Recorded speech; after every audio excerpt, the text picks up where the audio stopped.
Ik ben Adri Verhoeven en ik maak stenen beelden. Steen intrigeert mij. Als ik zo'n steen zie, een kleine of een grote, dan vraag ik me toch af wat daarin verborgen zit. Ik vind stenen mysterieus. Ik zou daar wel in willen kijken. Ik ben nu in Drenthe, het land van de zwerfkeien. En ik heb hier op de Hondsrug 11 kunstwerken in de natuur geplaatst.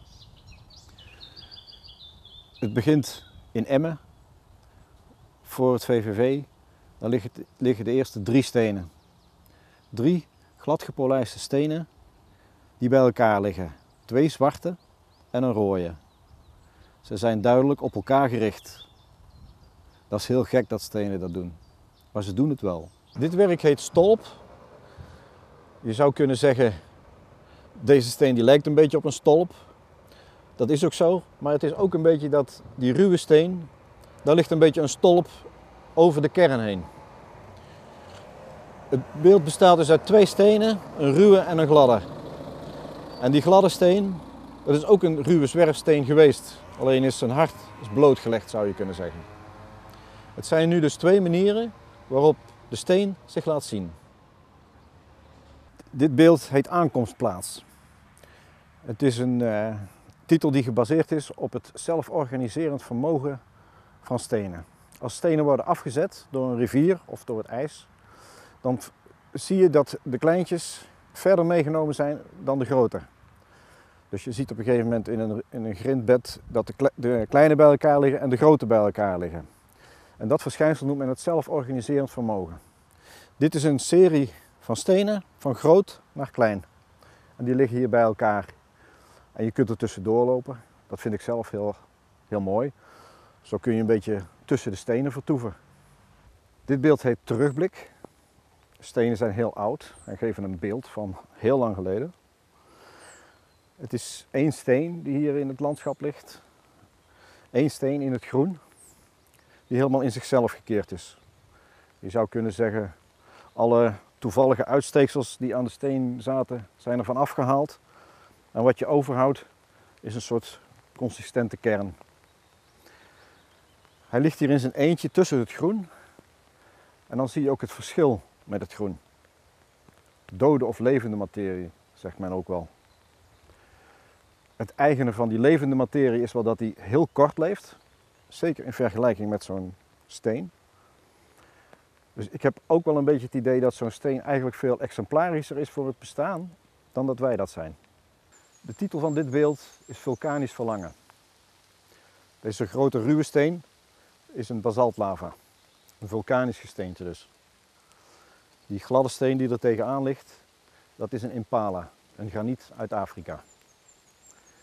Het zijn 2 stenen dus, bij elkaar. Ik heb altijd wel wat te doen met 1 zo'n steen in het landschap. Hier zou je kunnen zeggen dat die ruwe eigenlijk een plek geeft aan die andere, aan die gladde. Die vlijt zich in de kom van die ruwe. Sterren heet dit beeld. Die zwarte stenen liggen een beetje als sterren tussen die zwerfstenen. Maar stenen zijn ook een beetje van de sterren. Eigenlijk was de aarde vroeger een ster, een gloeiende ster. En bij het afkoelen is eigenlijk steen ontstaan. Ze liggen hier in het bos onder de hoge beukenbomen. En ze zijn hier eigenlijk in hun element. Stenen zijn ook van de natuur. Dit beeld heet Mag ik blijven? Een dunne, gladde steen ligt op een ruwe steen. En samen liggen ze hier onder een grote eik. Ze zijn hier vooral aanwezig. Ik vind het wel mooi om zo'n combinatie te maken van een gladde, gevoelige steen op zo'n ruwe, harde steen. Je creëert een soort atmosfeer van steen. Zo'n wereldje waarin de stenen leven. Hoe lang duurt een kus, heet dit beeld. Het lijkt me dat het bij stenen heel lang kan duren. 2 stenen, glad gepolijst, liggen hier op de grond tussen de bomen. Dicht bij elkaar. En dat gaat iets met elkaar aan. Er ontstaat een enorme intimiteit tussen die stenen.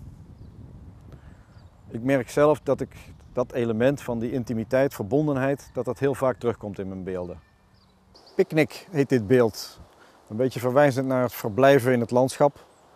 En deze stenen staan hier tussen de bomen. Aan weerskant van het fietspad, dus je fietst eigenlijk tussen de stenen door. Zo tussen die bomen worden dit een soort wezens. Ze staan een beetje rechtop. En dat is een beetje het eigene van steen, denk ik, dat het een soort wezens lijken in het landschap. Volgens mij moet de prehistorische mens ook al zoiets gevoeld hebben bij die stenen die hij in het landschap tegenkwam. Want je ziet dat de eerste steenmonumenten niet meer zijn dan gevonden stenen die rechtop gezet zijn. Eigenlijk een beetje naar het beeld van de mens zelf. Waar was je, heet dit beeld. Het zijn eigenlijk twee kuddes die elkaar ontmoeten. Hier midden op de hei. Ik vind het altijd intrigerend hoe dat met kuddes zit die zich in de natuur begeven, of ook schapen in een wei. Die verhouden zich tot elkaar op een bepaalde manier.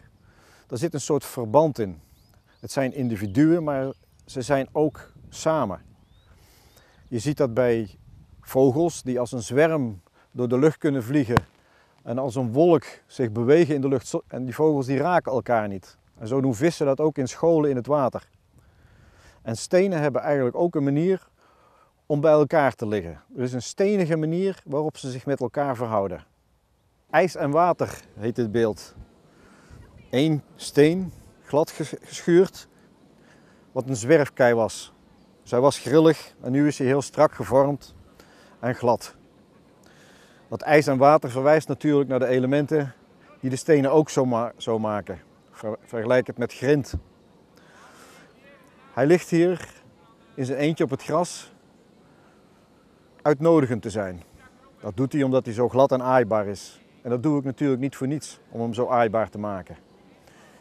Ik vind het prachtig als kinderen erop gaan spelen. Of als iemand er langs loopt en even met zijn hand eraan voelt.